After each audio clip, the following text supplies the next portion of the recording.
Hello everyone and welcome. This is Inform New Hampshire. My name is Dean and this is Richie to my right. We have our guest Pat Murphy back with us today, which we greatly appreciate. And we are broadcasting live at 5 p.m. on Tuesday. And I don't know the date. Yes, I do. It's 8/29/17. We are concerned with the direction of our country. And we are here to provide you with news, information, and commentary on much of the hidden history, some of the wide open history that you weren't told about, but a lot of the history and the construction and destruction of this country, as well as the usurpation of much of our institutions, as well as of course, our currency, which is now imploding or in the final phases of destruction by design, and which is another historical pattern that is played out over time by the elite that run the world. And so we have a couple of announcements today. Richie's going to make a few. So to start off, probably talk real quick about Jerry DeLamus, a good friend of ours, who was unfortunately in an effort to protect his friends and family from the threats that they were getting from the FBI trying to coerce him into a plea bargain. He took the plea bargain. And later, when he realized that some of the other men in his position were acquitted for their so-called crimes, he then tried to recant his plea bargain, and the judge would not allow it. And of course, Judge Navarro out there in California is as criminal as they get and unlawful. And, just a human slime, basically, is what we're talking about here. A woman that has completely run away with her own ego, just trampling on human rights, as well as completely violating her oath to the Constitution. So, excuse me for expressing myself a little potently there. All right, Richie, what do you have to say? You here? ain't heard nothing yet. Yeah, let's do it. He's referring to Judge Adolph Navarro. Gloria Adolph Navarro from Nevada. Yeah, Anyway, we're going to continue to ask you to support Jerry and Sue DeLamus. They're true patriots, very loving people, and I know that there isn't anybody in the state of New Hampshire that wouldn't want them as their neighbor. They're just good people. So if you can find it in your heart to help Jerry with his legal aid fund, you can go to freejerrydelemus.com and donate what you can. Always keep him in your prayers, too. They'd appreciate it. I'd also like to say 3 more announcements. Basically, I believe all 3 of them are very important, but the first one is there's 3 things for us as Americans to do in this country. The first thing is to sit by and do nothing. And personally, my own opinion is that we've done an outstanding job of that so far. I'd like to see things change. I'm making my own little attempt to do that. It would be nice if a lot of other people would. By that's option number 1. Option number 2 is to get involved. And option number 3 is Article 10 of the state constitution, the right of revolution. Because I don't see any other options in this country. So what I would like to ask people is to get involved with option number 2. And since myself and Dean are the state coordinators of the National Liberty Alliance, I'd like to ask you to go there and get involved. Help contribute financially, dedicate an hour a week, an hour a month, whatever you can, to help things along. We're trying to restore the rule of law in America, and that means the common law and the common law grand jury, whose responsibility it is to root out corruption in government. The only way, and a lot of people said to me, excuse me, well, there's no enforcement mechanism. The enforcement mechanism is the people. The state and federal constitutions, the Declaration of Independence, are common law documents. Common law is the law of the land jurisdiction. It is also the people's law. it's not the government's law. They've manipulated, they've stolen it, but I equate that to being, well, if I steal your car and I put it in my garage and you don't know about it and the police don't find it for 6 months, does it make it mine? If you saw it in my garage, would you make any attempt to get it, or would you say, he's got it now? It's the same with your Constitution. It belongs to you. You should be fighting for it. And I don't mean with bullets. I mean stand up to your elected officials and demand they get it back. Your Congress is, I don't even know how corrupt they are. They're beyond corrupt. They're making $185,000 or $180,000 a year, and all they can steal. And no one's saying a thing to them. We need to say, we need to make them toe the mark. And that goes for our state officials here. And I'm going to tell you emphatically that myself and Dean and Pat and a group of other people have, to a small extent, tested the state representatives in the state of New Hampshire. And they're clueless. They don't know the law. And they're lawmakers. How stupid do you think that is? The problem is that the people, us, are just as stupid because we don't know the law. We have to know it. One of the ways you can find out and get educated very quickly is to go to the National Liberty Alliance. They have an outstanding civics course, a 120-hour civics course. I guess they just modified it to make it a little bit faster. They also have a constitutional course. They filed 149 papers into the U.S. District Court on a case, and they're getting pushed back from this whole thing by the courts. That's why they need the help of the people. If we're going to win this, it's going to be lawful and peaceful. So I'm asking people to stand up. And for those of you who are with us, so to speak, and you care about your country, share this video so other people will know it. There is an avenue to fight, and that's the National Liberty Alliance. Peaceful and lawful. You can't ask for any more than that. That's my first announcement. And you can go to nationallibertyalliance.org, and there's a donate tab there if you want to donate money, and you do want to be a member, but I encourage you to be a member. And by the way, for your children, those courses I referred to are absolutely free. It doesn't cost anything. And your kids will be, well, much better off than they are now, because the school system is failing them. Secondly, my history in the past here, the last couple of years, has been one of criticizing people that run groups in the state of New Hampshire.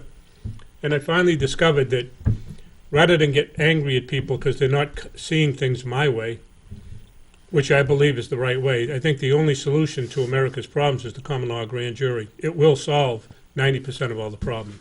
However, everybody has their own niche, and I was listening to a guy named Stevie D on Facebook yesterday. I think it was yesterday. And he's organizing with some other groups around the country to go down to Texas to help those people out down there. They're not going down any too soon because in order to go down there, you need boats, and you still can't give out food in homes with, where people are 5, 6, 7 feet of water. Right now, I believe this morning they said in the news 33 to 42 inches of rain, and they're expecting more. So those people have it really bad. They're declaring this storm is the worst one in history, I guess. Just real because quick, of its size. real quick on that issue. Mm-hmm. If you remember, those of you who've been watching our show religiously every week for a year now, Stevie D was on our show last year when there was floods in Louisiana. Him and Iggy and Michelle were on the show, and they had organized on their own, just, part of the Granite State 3%ers, which is a group that I belong to, and they organized groups of people to drive truckloads down to New Orleans area, Louisiana, after the floods there and the storms, and just distribute as much food as they could gather up, which they ended up with meeting up with several other groups from Connecticut, New York, and I believe Delaware. I'm not sure. I could be wrong there. But they drove down with truckloads of supplies of food, and it was quite touching to see the reaction of the local people there when they drive up and start handing stuff out, and people would just sob in their arms because they were so grateful that somebody even attempted to just drive down there from New Hampshire even. So they are organizing once again to go to the Houston area, and we will update you next week to give you more pertinent information of when and how to contribute. I don't believe they'll be leaving before next week, so there are already drop-off locations for food and supplies. So we'll give you more information about that next week. But yeah, thank you, Richie. Yeah, I apologize for not mentioning the names because I'm not as familiar with them as Dean is, but I guess Stevie D's kind of the figurehead for that group, and I appreciate what he's doing. You can contact him on Facebook, anybody in the country, if you want to maybe give them a week or two to get organized a little bit, but contact them by all means. They're doing a noble thing. They're helping people out. So I wanted to mention that. And then finally, and then we'll turn it over to Pat, but finally, next Tuesday, which is September 5th, is Jury Rights Day. And we are having an organized, what do you call it? You could call it a protest, but we wouldn't want Antifa to come and start spitting on us. Yeah, I don't even call it a protest. It's an informational type of an event. We're going to be in front of the courthouse from 12 to 3 on September 5th, the Hillsborough County Superior Courthouse. And we're handing out literature. Downtown Manchester. Downtown Manchester, yes, I'm sorry. Not the one in Nashua, that right. Thanks for mentioning that. There is a courthouse in Nashua. We're going to be in Manchester. And I believe it's 300 Hanover Street? CH something, I thought. Chestnut Street? Chestnut, yeah. Okay. I'm sorry. But anyway, it's the Hillsborough County Superior Courthouse. And the reason that we're there handing out literature, it's to inform the people of New Hampshire, and I hope America, for watching this. We just talked a minute ago about the NLA and the common law grand jury. All right, well, the jury system in this country is supposed to belong to the people. It's considered the fourth branch of government. Go to U.S. versus Williams, 1992 Supreme Court case. Read Section A of that decision, and you'll find out exactly what I'm talking about. It's written in plain English. You don't have to be a lawyer, so don't worry about that. Read the decision and understand what your rights are, because the jury system belongs to the people. And this is why we talked about Gloria Adolph Navarro. When she says, well, that decision isn't good enough for me, we're going to retry these people, she should be hanged. I mean that literally. She should be taken out, tried for treason, and hanged. The law says different, so who cares what she says? And where's the sheriff to arrest this bimbo when she makes a decision like that, or tells people the Constitution's no good in my court, you can't hear this, you can't hear that? Well, if we can't hear the Constitution, what law do we have, Gloria? Tell the people. The corrupt system that the bar created for us? Anyway, to get back on track, next Tuesday we'll be handing out literature. Anybody that wants to stop by and get some literature or help us hand it out, we'd appreciate it. Next Tuesday, 12 to 3, Hillsborough County Superior Courthouse in Manchester. Thank you. And now I'm going to turn it over to Pat. We're going to talk about the cost of green grapes and how they affect people on food stamps. Right? Are we? That's what we were talking about. One quick note on Jerry DeLamus. I'm very encouraged and excited that President Trump has now pardoned Joe Arpaio, which was the right thing to do. Right. And, there's hope for Jerry DeLamus and the other gentleman that was sentenced to 60 Greg, some. I can't remember his last name, I'm sorry. Two of those people out at the Bundy Ranch trials were sentenced, Jerry to, I think, 8 years or so, and then the other guy for 60-something years, a 50-some-year-old guy. So Judge Navarro is just a criminal herself. Can I just make one quick comment about that? Yep. Joe Arpaio, the reason I had somebody on Facebook criticize him, saying he shouldn't have disobeyed the court order. I got news for you, but if somebody gives you an order, I don't give a damn who it is, and that order breaks the law, it's unlawful, unjust, inhumane, whatever it is, you should deny it. You should forget about it. I'm not breaking the law. Ask the people at Pat can talk about this, the people at the Nuremberg trials. When they asked them, why did you kill people? Well, I was ordered to. That's a good reason. Not good. While they were hanging these people for doing it. So where do we start, Pat? We're not talking about grapes? We'll talk about grapes. Yep. Well, we have a lot of things going on, but in particular, I thought the thing with the statues. desecration of Confederate war memorial statues and graves is a big issue. It's going on all over the South, and even in the North, where you do have some mementos to the Sons of the Confederacy. So, Charlottesville is a good example of somebody whipping something together get the juices boiling and start problems within a nation. But I know there's so much of it. I mean, I heard today that you can't have the Stars and Bars, a flag at the gift shop at Gettysburg. It's beyond imagination. And now I guess Nashville, where they played Gone with the Wind, which came out in, 1939, that's been playing for the last 34 years in Nashville, sometimes multiple times a week, and they've decided for sensitivity reasons that they're no longer going to show Gone with the Wind. Whoever's making that decision, though, Pat, the people that are affected by it should say, hey, go to hell, we're going to do it. Well, destroying the history of your country, Yeah. And you have to understand that entire history, the reality is it's everybody's history, and in particular, it's the people of the South's history, everybody's history. And there was a time, going back all the way up to the 60s where a lot of that was pretty much agreed upon, that had been the war had been a tremendous blunder, and there were a lot of mistakes in the way that things developed. But the country went through a horrifically tragic period, and it's a period of rebuilding, which was not the greatest period to live in, but at least people had an agreement on what it was, and a lot of the tempers cooled between North and South until you get into the 1960s. In the 1960s, that history became very politicized. And you can look at some of the historians that are out there, the supposedly top historians. This one out of Columbia, Eric Foner, he's a Marxist historian. And before you even talk about the Civil War, because he's supposedly a Civil War authority, Great. you watch him when the Soviet Union fell apart back in the 80s, and Gorbachev kind of let things disintegrate, and Foner came out and said, Lincoln wouldn't have allowed that. And you say right off the bat, you can see where these people are coming from. That it's What was his name? Foner, Eric Foner. You could pull it up right there, but he's pretty well known at Columbia University and has written on the Civil War. But his whole thing is it's class struggle, and of course they take that history and they utilize that for other purposes. I mean, naturally there are bad things. There are horrible things about slavery. I mean, what can you say about it? It's one of the worst things, if not the worst thing in the history of the country.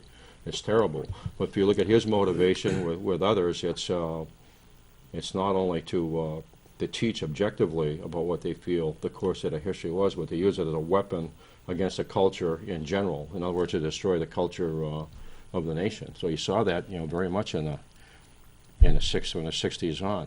You watch some of these guys. You get some good historians that deal with the Civil War. Thomas DiLorenzo, economic historian, is tremendous. If you guys haven't watched him, No, we played him on the show. You should watch him. He is. We played his video on the show here when we did a show on Lincoln. Yep. He deals with the economic aspects between the North and South, and mercantilism, the British system, the Hamiltonian system they wanted to keep, and the South wanting free trade and wanting to break free of all the crony capitalism. And another really good one is Donald Livingston from Emory University, and he deals with a lot of the legal aspects over there. I mean, he is just a crackerjack historian and objective, and deals with the original documents, and you can learn an awful lot from them. But basically, you're watching a horrific assault on the historical memory of the nation. They caught some of these guys that wanted to dig up Nathan Bedford Forest. They just took apart a monument in Wisconsin to Confederate war dead that died in one of the Union prison camps right there. It's just a small granite monument. Well, you notice the person that took it down, the mayor of that town, back in the 70s, did multiple trips to Cuba to meet with his friend Fidel Castro. So you see this whole connection between these people and wanting to eradicate the history of the United States. Just a little comment, side note, Pat, is we've got to this point in time where we're at because of directives and mandates or whatever you want to call them handed down from our government, and we comply with it. What I'm trying to suggest to people by getting involved in the process is when they say you can't fly the flag, you can't do this, there's no law that says you can't do this. Just because they say it doesn't mean it is. And if they create a statute which doesn't apply to you because it's contrary and repugnant to the Constitution 99% of the time, don't do it.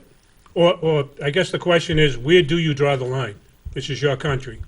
If you go way back to the 60s when a lot of this started, there's a Pulitzer Prize-winning writer named Robert Penn Warren, and he wrote, you pull him up, there are articles on the history of slavery, and those are some of the best ones that you'll read. But if you look at what he writes, he'll explain that, he'll claim that there's a whole myth that's developed where the North accepted the great moral challenge to take on slavery, and that slavery was something that was really alien to America, but existed in the South. It was their peculiar institution. And when you go through the history of slavery, you'll find that more than anything, the foundational basis is in the North. Right. It's in the North. And whether you get slaves from Jamestown into Massachusetts in the early 1600s, by 1638, that starts to be an ongoing business. And if you look at the elements involved, the banking, insurance, shipbuilding, and then the trade with the West Indies, with Barbados, those are hugely northern things. So the North they're involved in it, knee-deep in it. I mean, very, very, very deeply. And if you look at the history of the people in that area, where we use the term, it's a nasty Yankee, that Puritan element that you had that settled the colonies. Remember the guys that left England, they went to Holland, and they taught you when you're a kid, then they left Holland. I always wanted to say, how come they left Holland? I think they got kicked out. The same ones that went to Salem, Mass, and were hanging dogs and cats and people for witchcraft. Mm-hmm. Well, what you find is when you look at them as a group, if you look at their whole mentality, it's very, very much it's a racialist mentality. And you could see that they actually used not only black slaves, but in the history of Ireland, from the 1640s under Oliver Cromwell with the Protectorate, there's about 80 or 90,000 Irish men, women, and children that they shipped to the Barbados to use as slaves. You're talking about horrific form of slavery, clearing malarial, crocodile-infested swamps, or even for the pleasure of the British officer corps. Mm-hmm. You take all of that group of them in the West Indies, and they're interrelated with those in New England, in Massachusetts, in New Hampshire, in Rhode Island. They're heavily they're intermarried. So they played an enormous role in that, and the money that they made came greatly from their interaction with King Cotton in the South, and then later the textile industry in that. And they're very, very much a closed group. If you look how they were for a couple of hundred years, it's not like they're intermarried with people from all over parts of the world. It's almost like a closed society. So for our audience, get into it a little bit about the grand illusion that's been created for us regarding the Civil War, because currently, prior to my time in grade school, prior to the mid-1960s, they started changing the curriculum to tell us something about the Civil War that just isn't true. And so my upbringing, I interpreted, as many Americans do, that Abraham Lincoln was this kind of president, when in truth he's the opposite of what we all thought. Right. We have to understand what I'm saying is, number one, part of the myth is that the North was morally superior, that they saw that as a holy crusade, that the South... war was about slavery. The South was going to protect... nothing to do with it. Well, slavery, all the issues in the Civil War, they're framed against the issue of slavery. So slavery does have things to do with it. Mm-hmm. But you do have multiple issues that are enormous. And the fact that the North is heavily involved in the development of slavery, in making enormous fortunes in slavery, that seems to be eradicated. It never seems to be emphasized. So it's easy to cast Lincoln as the great emancipator, as they say. If you look at this country from its inception, early on you have Washington and Adams, and you have a tendency, even though you've gotten away from Britain, you have your new Constitution, towards centralization. By 1800, you have a Jeffersonian revolution, which is unbelievable in the history of the world. Jefferson will come in. Those Northerners will hate Jefferson. Yep. They'll say that they'll look at the South and they'll look at Jefferson, and in fact, their term, they called him the first Negro president, because they said the people in the Lincoln. South. Jefferson. Oh, they called Jefferson. Jefferson. Northerners. I'm saying that there's an element in the North, because they also had a very, very strong racialist strain. Sure.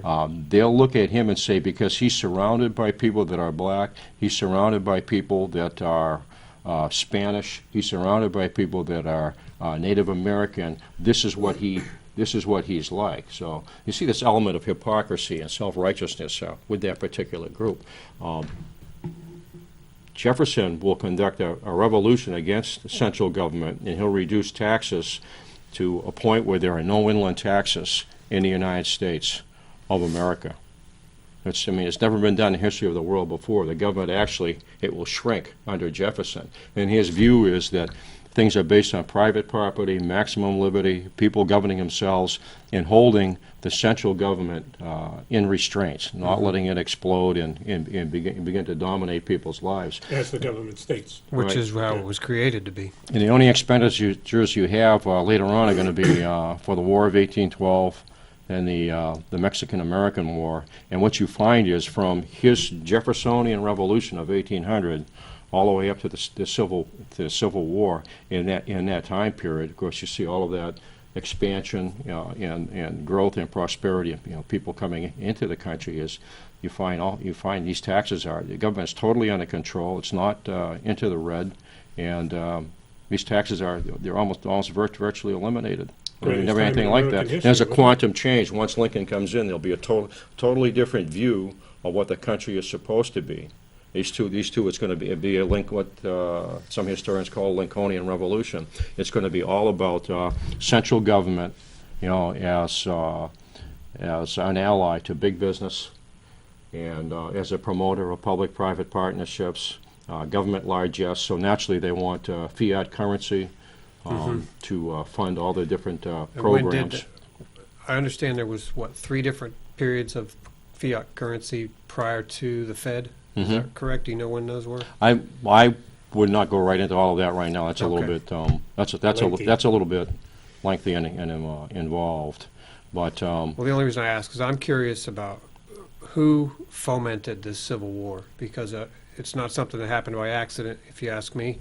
I think it was I think Lincoln. A lot of people think orchestrated. more and more people think Lincoln had an agenda, because it would only make sense to where if slavery had disappeared in almost all the world. I think maybe Brazil still had some portions of Brazil where it had to be eradicated. It would make sense to have emancipated the black people. They could have compensated slave owners, and then taken the black population and then integrated them into the rest of the country, got them education, because they were kept purposely at an Uneducated. illiterate level. About 10% could read to be able to control them. Yeah. So your northern interests, financial interests, with Lincoln, it seems when they looked at the South, I think there's a fear that the South probably would eventually overtake them. In other words, all your shipping going out of Boston and New York would be challenged by stuff coming out of Charleston, in Savannah, if you didn't have a tariff. The tariff worked to the North's interest. And you can watch that tariff in the beginning, where most people accepted it early on when the country was just at the birth of the nation. And then by the 1820s, South Carolina almost goes into revolution in 1828 on a thing called the Tariff of Abominations. And Jackson is the president, and he's Jeffersonian in his views, and he forestalls a problem. There's no civil war, but he steps in diplomatically and he intervenes. And then what you'll find is a reduction in rates, and a lot of the world is dropping their tariffs. And in Britain, they'll have a thing called the Corn Laws, which reduce all of that. But by the time Lincoln, you're getting close to the 1860 election, you'll have northern interests, and they're primarily railway interests, banking and financial interests. They'll develop the Morrill Tariff in early 1860. And that's an enormous tariff. It's 47% on an average. Some items are an increase of 250%, and it's going to be a huge issue. Lincoln will mention in his first inauguration that he has no intention of eliminating or interfering with slavery in the South. He will say that the expansion of slavery into the territories where we are against, and he'll use that as a political tool, of course, to gain popular votes. Well, didn't he say he wanted to ship the blacks back to Africa? Yes, he did, and there was a 13th Amendment that was drawn up in 1860 that he was in favor of, that never, I don't think it didn't come to fruition, where the amendment would say that the federal government absolutely can never, under any circumstances, interfere in slavery, so that the South would feel at ease. Basically, the South decided that they wanted to go their own way. They wanted to do things on their own. They felt that they could govern themselves, and the proof of that is if you look at their Constitution, when they took the original Constitution, all right, and they did some modifications on that, and what you notice when you look at it is their great fear was crony capitalism. So they had tariffs are going to be illegal, no tariffs. Number two, there's no financial subsidies for railway building, canal building, factory building, or any of the pet projects that the politically connected had been doing for so long under Lincoln's pals, the Whig Party, and earlier under Henry Clay, what they called the American system, and the fact that they wanted fiat currency under that Whig system to make money available. And of course, if your money is being cranked out, if it's fiat currency, it's not like money that comes from taxes. You know the difference? You can't really see what's going on. It's hidden. Yeah. It becomes obscured. Whereas if you're going to be taxed for an expenditure for a ship or what have you, then you're going to know where that money's gone. There's going to be some sort of a record. So. Right, there's control, and you can see what happens when it's fiat currency. Yeah. You can create extra currency and do things with it, and what that does over time is it inflates the money or devalues the money, but that's not seen by people. Look at us. I mean, we've 110 years into the current fiat currency, and 105 years, and it's only worth 2 cents. Yeah.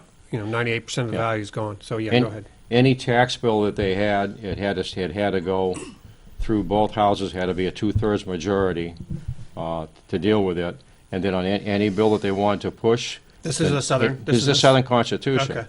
I said, they've taken the original Constitution and they've made these changes, saying this is what we really want, because you can see in it the way they write it up. They're sick of the corruption. They feel as though they're being robbed. The 2/3 majority of both houses to initiate a tax bill, and then any bill that goes through the Southern Confederacy, their Congress. Let me think for a sec. What's that going to go? Well, It has to have the name specifically of what they want, and it can be no pork bills or riders attached Nothing to it. attached, No more governmental pork. So I just wanted to make a comment, Pat. unbelievable when you read it. One of the things that, talking about slavery, I don't believe slavery was ever about color. I think it's about exploitation, and it was a class thing. If anything else, the rich and educated controlled the poor and uneducated. That's the way it's always been throughout history. But one of the things I want to bring it up to current is they're trying to blame on these Charlottesville and all this other garbage that's happening there, white supremacists. That's to tear down the white culture in America, and I, for the life of me, don't understand why. We all belong to this culture. People have assimilated into our culture for years from all over the world, and it belongs to all of us. To tear it down, it isn't white culture, it's a culture. So to allow it to be torn down is crazy. And it's got nothing to do with the whites. It's a culture, period. I just wanted to make that comment, because it's quite obvious what they're trying to do. Nice Civil War, just like 1860, it would work great, huh? So back to their Constitution. So you'd have a president in for 6 years. He's got a line item veto. And the thing was, it would be easy to impeach a federal officer under their Constitution. It would be very, very simple. 2/3 of each representative body in the state, and you can impeach any of them, including judges. And then our amending process would be simpler. So it would push out the tendency of all these judges to start to craft law for us, which they have done, especially since the advent of the 14th Amendment, a few years later. So you look at what they did. I mean, that's basically what they were saying they wanted. Law and order, fair playing field. Well, they're constitutionalists. The law meant everything in the South. They looked at what was going on with the tariff, where they're paying most of the tariff, and almost 100% of it. They're probably paying 85% of the tariff, all right, because they'll import these, manufactured goods, whatever they export, and they're a huge exporter of cotton. Most of that is being spent on the North, but it's going into specific projects. And then you look at Lincoln, and Lincoln is a major lawyer and lobbyist for the largest railway system in the world, Illinois Central. So That's what I mean by I love it. I believe he had some huge influences behind him. He was the puppet, and this whole thing got fomented by the power elite. Right. And if you look at what you just said, that there was 50, 60 years of the Mhm. Jeffersonian Revolution, as you call it, where government shrunk and everything was under control and law and order was holding fast. Then you have all that time where these folks could develop their Right. plan and implement Right. to have another revolution to take over. hmm Makes sense, because they were originally, in our founding of the country, you had the British who, I guess you could say, seceded the hot war, but they literally maintained control using the bar and using some debt that they Mhm. maintained that, hmm what's his name, signed off on, I forget, $600 million that, Hmm. the guy that hung out in France all the time, the kite guy with the, not Jefferson, the electricity with the kite. Benjamin Franklin. Oh, Franklin. Yeah. The I don't have my the hearing kite. aid. I got to Okay. read lips. I'm deaf. So, But Lincoln carried out. I mean, there's certainly a trampling of the Constitution. Even the pro Lincoln cultists. I mean, they'll admit that they'll say he did it in a nice way, because you have a cult of Lincoln. If you watch these guys, you watch Thomas D. Lorenzo and Harry Jaffe debate, and Jaffe he's a great Lincoln historian. I mean, he's a brilliant guy. But then he gets to the point where it's like Lorenzo has nailed him on so many points that all of a sudden it seems like he's attacking Thomas D. Lorenzo. Jaffe's attacking D. Lorenzo on almost like personal issues, and it's like That's what they malfunctioning. And that's what you see with so many of these guys. It's a cult. Yeah. The only time I've noticed that before and seen it was I watched a thing. It was on Russian history. And they had one of my favorite authors, who's a great Russian, Richard Pipes, and he produced a book called, is it the real Lenin? It's almost like D. Lorenzo's book, the real Lincoln. And he showed Lenin to be evil from the inception. And the guy that he was debating from, I thought that he was going to go into cardiac arrest. You could see his eyes rolling back in his head. And so he was being personally attacked because he had studied Lenin so much and had to have him as this great cult figure. Mentor, Yeah, there's an awful lot of that, So, but I think you're going to see a lot more study on this topic, simply because it was the most studied war in world history up to just a few years ago, maybe 10 years ago. And the Second World War surpassed it. But I think now, in view of everything that's going on in the world, and people looking at the law, the nature of law, property, history, and you guys are trying to get people to study the common law and all of that. I think you're going to see a major comeback on it. I think it's the most interesting part of American history, that whole period leading up, what they call the antebellum period, up to the beginning of the Civil War. I'm not a Civil War historian, but I know enough to be dangerous. you are in my The book. reason it was a great time, though, Pat, up to the Civil War was not because of common law, but because common law was the law of the land. Right. There was no substitute like there is today, the statutory jurisdiction that Right. we have. Right. And it's very important because people back then, in their own right, flourished. Time was tough for them, but they still flourished. Well, history's suppressed, and it's not only in the 20th century, and I can talk a lot on that, but it's suppressed in the Civil War. When you deal with the nature of that war and what really happened in the South, the Union Army's war against civilians is horrific, and you get a little bit of that with Sherman's march to the sea, and later on the attacks on Charleston. But very rarely enough to understand that what was committed is literally a war crime.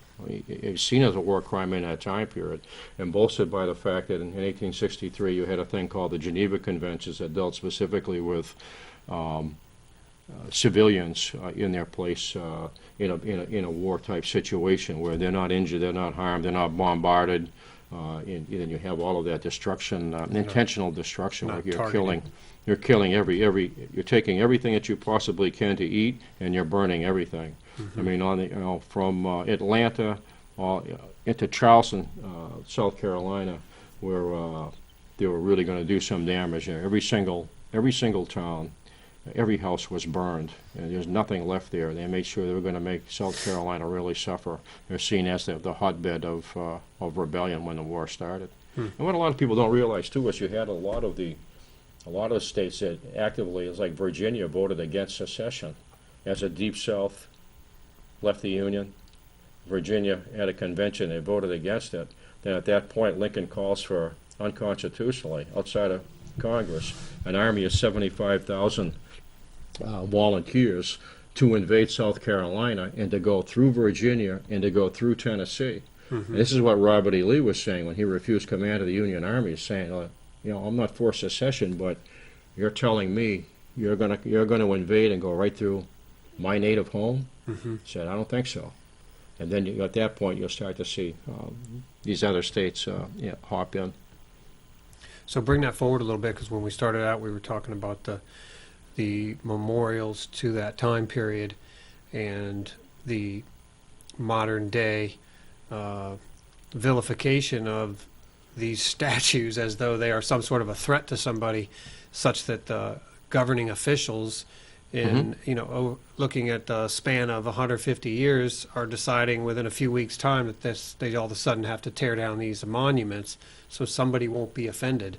So it's just the most ridiculous thing that I've seen in a long time in this country, but it is indicative of how corrupt, how perverted our system is, and how flawed our educational system is, and also how much control these Marxist revolutionists actually have in our society. So it's disgusting, and it should be raising the hair on the back of everyone's neck, because they came for these people first and I didn't do anything. They came for those people next, I didn't do anything, and then they came for me and there's no one left. That's what's going on here. So talk about that. Well, I don't know. You look at your media. Look at Hollywood. Look at anything that they produce is garbage. I mentioned a couple of weeks ago in here that I watched a thing on the Second World War, and it was on the Pacific, where my father fought, and it mentioned that the American Army committed atrocities against the Japanese. Said, but after all, these are things that just occur in war. So what they did was they brought both of those countries, their military, down to the same moral level, which was outrageous. And I thought, you're teaching young people that's the nature of that conflict? You're so wrong. I'm not denying the fact that those things happen, but to say there's a moral equivalency between the Imperial Japanese Army and the American Army in the Second World War, I said, I'm very, very sorry. You're twisting. And what you see is the whole globalist attempt to take the nation state everywhere and reduce those down to the same level. Everything is the same. Just like they'll do with religion. All these religions they're only religion. They are all only the same. You see that same attempt, So Hollywood's done a number on it. Your educational institutions have done a number on it. We need more people in education to take a stand, and it's going to take some guts. But I mean, we haven't had that even with Common Core. If there was anything that merited a national walkout in the history of this country, it was with this Common Core stuff, with the horrific damage that it did to children, was doing to children. There were some teachers that stood up, but not nearly enough. I would think that they would. Right now, I can tell These you are informational, educational problems that you're looking at. there's a lot of things that have taken these kids, though, these young kids, and I've talked to a few of them. And I ask them, what are you going to be when you grow up, or what do you want to do? And it's like they have no desire to be anything because they've lost hope. Right. The legal system has failed them, the government, Right. the education system. I mean, even the police, everything you can think of has failed them. That's what And socialist. that's why Socialist systems do. They artificially create mental depression in a human being. They create a culture of hopelessness, and they absolutely require an enemy. You're watching all of this stuff being taken down here to do horrific emotional damage to people and to get people to fight with each other. It's a divide and conquer strategy. But it's a whole key to any socialist, Marxist attempt to take something over. It's what they always do. it's Well, let me taking just- time, too. Let me read you this real quick, because it's All right. right on topic. But Antifa mob violently attack peaceful protesters at Berkeley while police stand down. So a mob of self-proclaimed anti-hate protesters were filmed violently attacking peaceful anti-Marxist pro-Trump rally-goers at Berkeley with fists, sticks, and urine.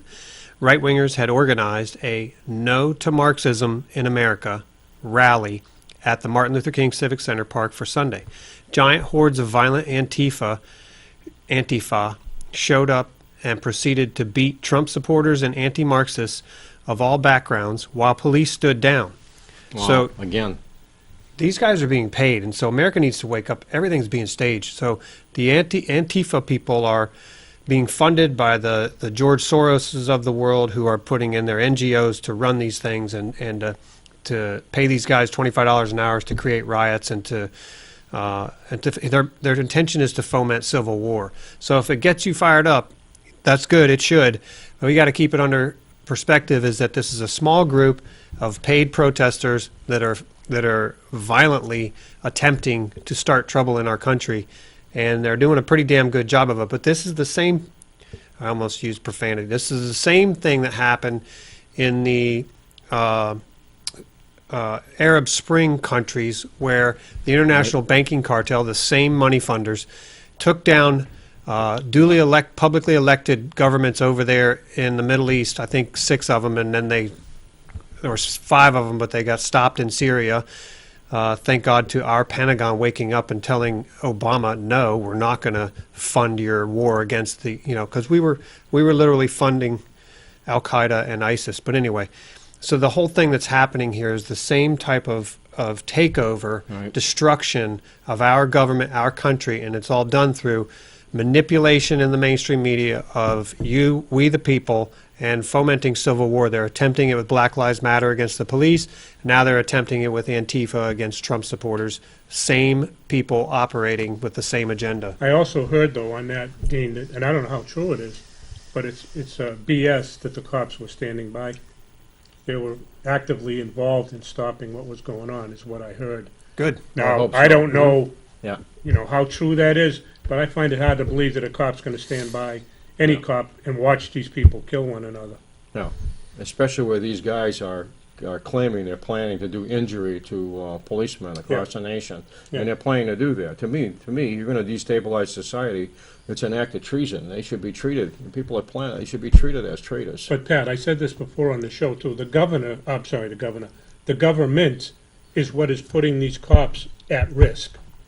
Parts of it, right? I don't mean everybody in government. There's good and bad. Right. But what I mean is, if they're given a bad directive, as some of them are, just do this, and they tell you, they did it to me. You're a paramilitary organization. Follow orders. I said, yeah, well, within reason I will. Otherwise, go to hell.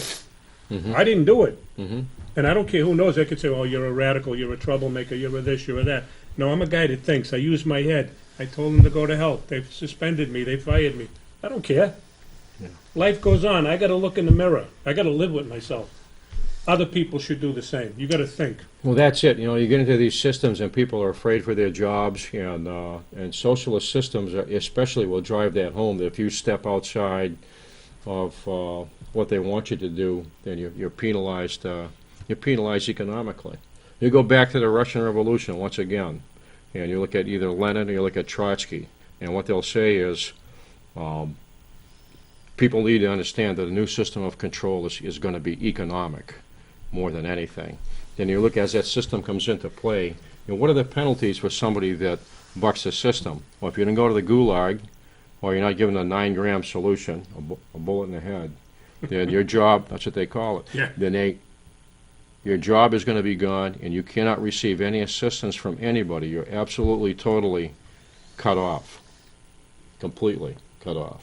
Then the next penalty after that would be just a reduction of whatever you were at your workplace, whatever factory you work.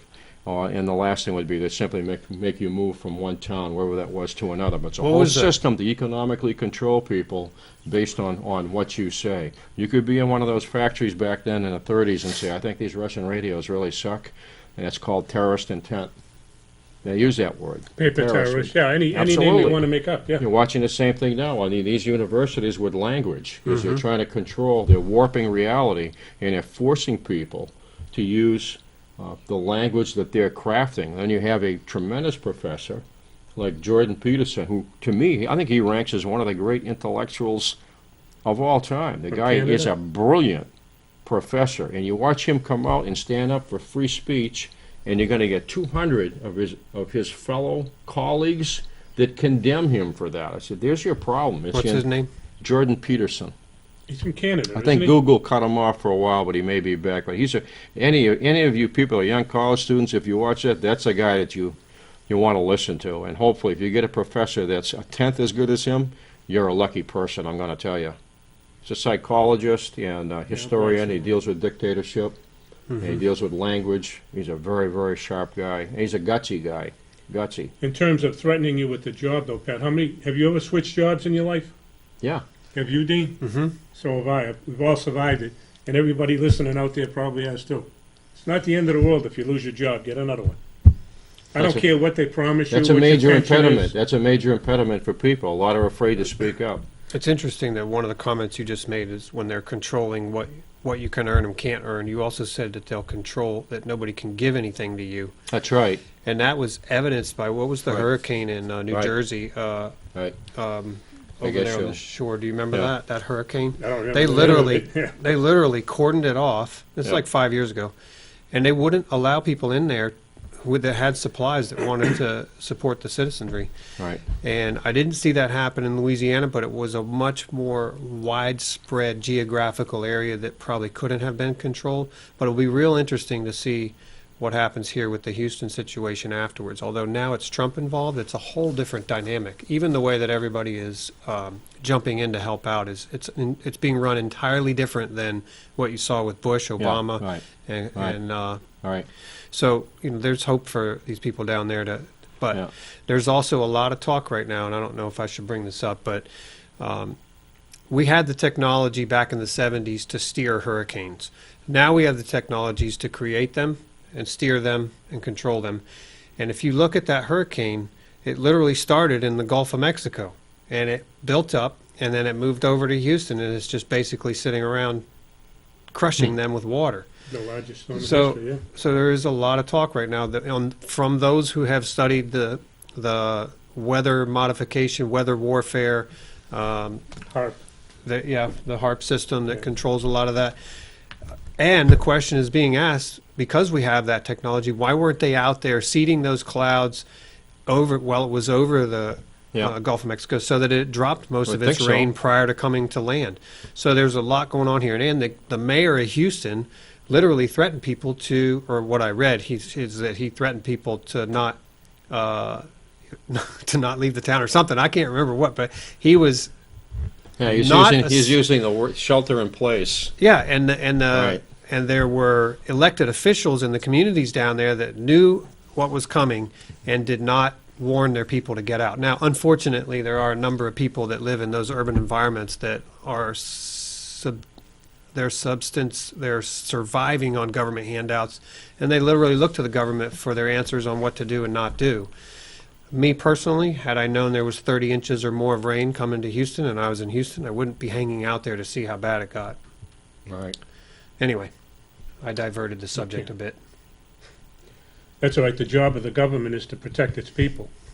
So, like in Louisiana, when they went in and took people's guns, you're all set. You can protect yourself now. Can you imagine? Yeah, we took your guns. Now let the people come and take whatever you own. Ah, okay, that sounds like a deal to me. Well, the parents have to educate their kids. It's got to start when they're very young. I've said this consistently from the first time I came on this show. When I was a kid, I was interested in history, and I was very frustrated going all the way through grammar school, where I wasn't really exposed to anything.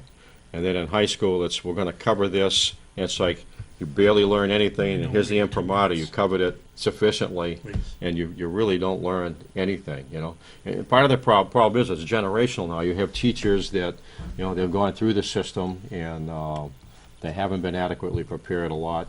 And if you take one good historian, it takes a long time to be a doctor, a long time to be a lawyer. If you're going to produce one good historian, how long does it take? A lifetime. Probably on an average, somebody that is intelligent, that really wants to do it, has a passion for it, it's about 20 years. You're always learning, Pat. I mean, listen, Always. I don't Always. I don't rise to the- I am every day. rise to the level that you do, and I admire you for your history background. But I, since I I have like, been I've always studying liked it, though. I have a passion for it, and it's, That's why you're here, though. Education is, to me, paramount in getting us out of this mess that we're in, because we've been dumbed down for so long, all of us. Everything we're taught, we're Right. living in a matrix, and everything is backwards. Mhm.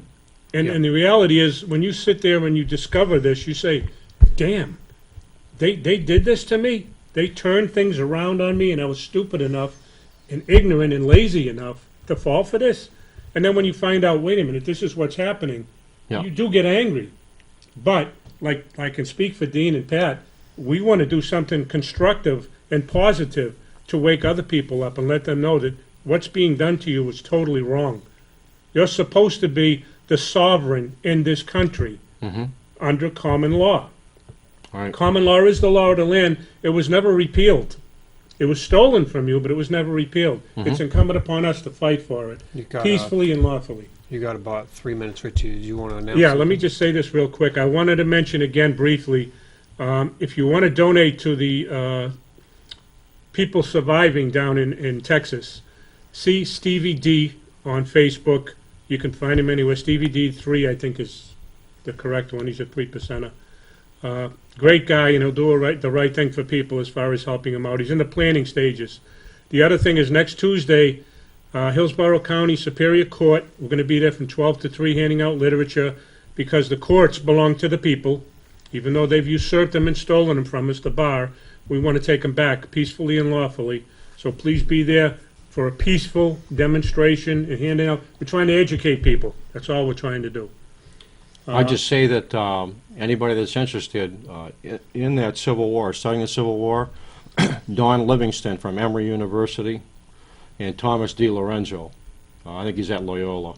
Those two right there, for any young student, have your kids start to watch some of that stuff. And Yeah, watch it on YouTube, yeah. Don't accept what you get necessarily. I'm not saying every school is going to be the same, but so much of it is just indoctrination. Just indoctrination. Well, the only other thing I wanted to mention is go to the National Liberty Alliance. They are trying to peacefully and lawfully take back our country and the common law and the common law grand jury system, which does belong to the people, not the government. Read U.S. versus Williams, a 1992 Supreme Court case. And with that, I'll let Dean and Pat finish up the show. You know, it's interesting. I just want to make this mention. We've read some stuff here before with Anna von Reitz, who is in the restoration movement of the organic constitution of our country. In other words, the current system that overlays our government, the corporate, privately owned corporate system, overlays the original organic country that was never taken away and is still in place, but there are no office holders and things like that. She's announcing that Trump now has the authority and permission to hold that office as president of the organic United States, States United. And so that is possibly in process, and that could mean a lot for us. I know I don't have time to get into it, but it is a very interesting subject matter, and if you want to look it up, just look for Anna von Reitz. She's on Facebook. She has a website. Magnificent writer. She's just fantastic and a good representative of the current movement for restoring the organic republic and common law and things like What that. happened to the Constitution on YouTube is great, too, if you want to mention. Yeah, and on YouTube, look up What Happened to the Constitution. That's another one. And if you look at on our YouTube channel down under, there's some places to do some research that are great. All right, we're out of time, so thank you, Pat, for being on. We love having you Thank you, here. Pat. Greatly appreciate it. Thank you for watching us, and we see you next week.